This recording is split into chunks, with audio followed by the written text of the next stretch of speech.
Welcome to Enabling Success for Founders and Entrepreneurial Businesses. My name's Toby Harper and I'm the CEO of Harper James, a modern law firm purpose-built to support entrepreneurial businesses. Enabling Success for Founders and Entrepreneurial Businesses, hosted by Toby Harper. Do you want to start just by introducing yourself and telling me a bit more about Harper James? I'm Toby Harper. I'm the CEO, founder of Harper James Solicitors. In a nutshell, we're a full-service commercial firm that's set up to support entrepreneurial businesses from startup through to exit. And how did you get started, and why did you think you wanted to do something a bit different? That's a good question. So why? How did I get started? I was actually a pretty junior lawyer when I set up this business. When I was 1 year post-qualified, an opportunity came up to go on secondment at a Midlands-based venture capital business called Midven. And it was probably the year I spent there, working in that sort of super entrepreneurial environment that got me thinking about, if I was going to set up a business, what type of business would it be? I'd always sort of considered myself entrepreneurial. I'd never really done anything entrepreneurial other than messed around with a few things. Working in that environment really gave me an opportunity to think long and hard about the type of business I might set up. And given I was a lawyer, it sort of made sense to apply my legal skill set. So I started formulating an idea about creating a legal service that was designed to support venture-backed, high-growth potential businesses. At the VC that I was working at, they had 3 active funds. They were investing in very, very early-stage companies. Essentially, they were normally putting in sort of the initial capital, seed or pre-seed capital. They also had a fund that was targeted at growth stage businesses, and another one that was investing in an evergreen fund that was investing in university spin-outs. So I was getting access to a lot of different types of venture-backed businesses and a lot of different situations. And as I started to sort of formulate this idea, I was talking to my colleagues at Midven, the investors. I was talking to the companies that they're investing in and thinking about, if I was going to create a service, how would it be better attuned to the needs of those types of businesses? And when I came to the end of my secondment there, I was in sort of a pretty fortunate position because my now wife had a job lined up at a big firm, and that sort of gave me the opportunity to take a bit of time out from work and take a bit of a risk in terms of setting up the business. I did that as a sort of 2.5 year PQE lawyer.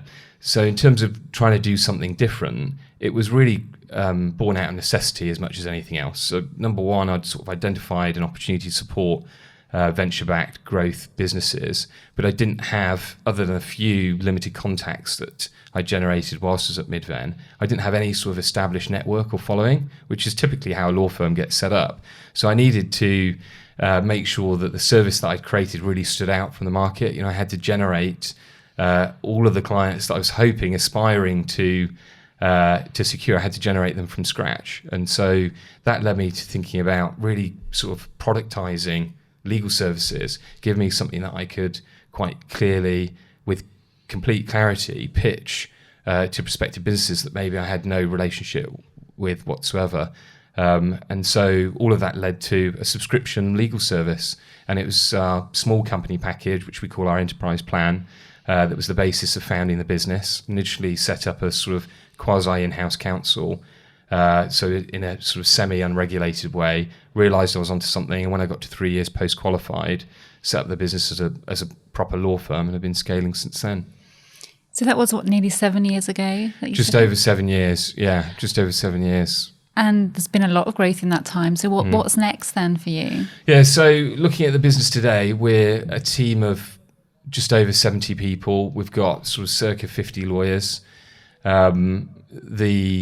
The rate of growth and the traction that we're seeing is accelerating all of the time, and we've got really big ambitions to continue to grow the business. So our plan is to get to circa 20 million in revenue within 5 years, and we'll do that by continuing to have a really clear focus on our sales and marketing activities and our account management activities that generate broadly speaking, about 90% of all of the work that the firm does. So again, very different to traditional firms that are typically reliant on the partners that they recruit to bring work to the firm.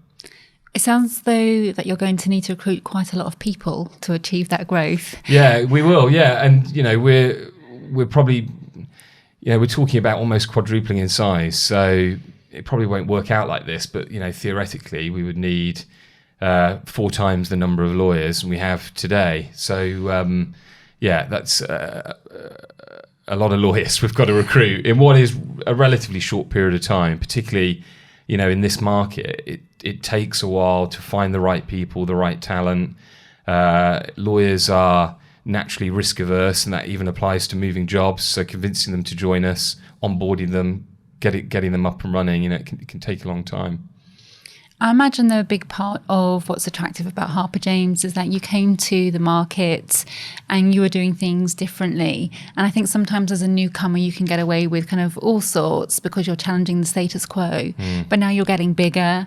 You probably have identified you need a bit more structure because you can't do all of it yourself. So do you have a sense of how that might change things? Yeah, I think so. I mean, you're right. We definitely need more structure. I think any business, any startup that experiences a rate of growth, similar to ours, you can find that you end up focusing on all sorts of things, and there's like a snowball effect. And actually, one of the things that I've never really focused on too much is structure. And actually, and I think that's going to be the sort of the pivotal thing that we need to focus on to get the business to the next stage. So, I'm putting in place a management team, setting out clear roles and responsibilities that will help sort of introduce some very high level sort of board level structure. The other challenge with the lawyers is sort of the model to date has very much been hire a load of really, really senior lawyers, credible lawyers who've worked in top tier firms, bring them into the business and just get them really, really, really busy. And then when they can't do any more work, hire some more and hire some more and hire some more. And so, one of the things that we're looking at the moment is introducing some proper structure within the firm. And so that's putting in place heads of department that are supported by senior people in their business. And probably looking at traditional firms and seeing how they do it and picking the bits that I think work the best and adopting them, essentially. It sounds as if you're about to enter kind of a serious scaling up stage to Harper James. How are you going to retain that essence, that vision that you started out with as you go through this massive period of growth? Yeah, I think, I guess one of my strengths, and probably also sometimes one of my weaknesses, is that I really try and keep things and look at things as simply as possible.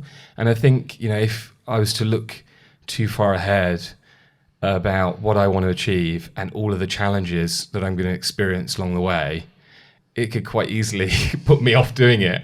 And you could spend much longer reflecting on how you're going to achieve it than just getting on with it and doing it.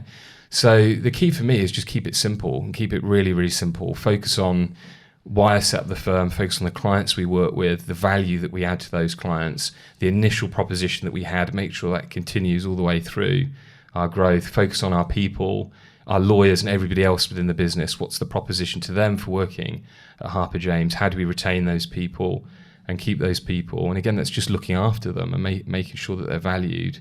And just keep it simple. Don't look too far ahead. You have to have a longer term vision because people that are working with you, helping you achieve that, need to know what we're aiming for. But for me, I've never looked too far forward or too far back. Just think about the here and now. What's the challenges today and getting them sorted. And thinking about those challenges then, what do you think the biggest challenge is ahead of you as a leader of Harper James? That requires that forward-looking reflection that I'm saying that I probably shouldn't spend too long on. I've got loads of challenges I'm dealing with right now. Running the business today. That's far too many to even start to reflect on. But there's challenges across the business, that growing pains that need addressing, and so I'd rather think about how I jump over the obstacles, the hurdles that we're experiencing right now, rather than, what are the challenges for me as a leader to get to the 20 million revenue. And again, sometimes that could be a strength as well as a weakness. It means I don't get overly stressed, I don't get overly overwhelmed. But likewise, it does sometimes mean that I'm not always as prepared as I should be when a major hurdle occurs. Thanks, but I'm not Toby. going to worry about that too much.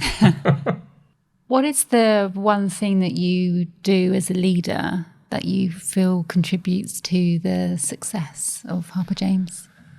I don't know. I think I don't spend a huge amount of time reflecting on things, so that's quite a difficult question to answer. I think what I'm told by people that work with me is that essentially what you see is what you get, and I'm very transparent in terms of the way that I operate, and I think that really helps people know what their place in the business is, and also to be very much part of the sort of the vision and the journey. And I've always had and continue to have huge ambitions for the business.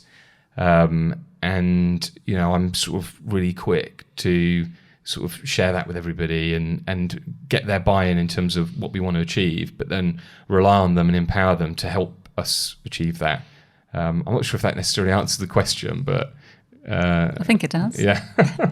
Thank you very much for sharing your vision, some of the growing pains, and everything you got planned for the future. I really enjoyed listening to it. Thanks. Great, thank you. Thank you for listening. I hope you found it useful and informative. Please follow us, and hopefully we'll see you on the next one.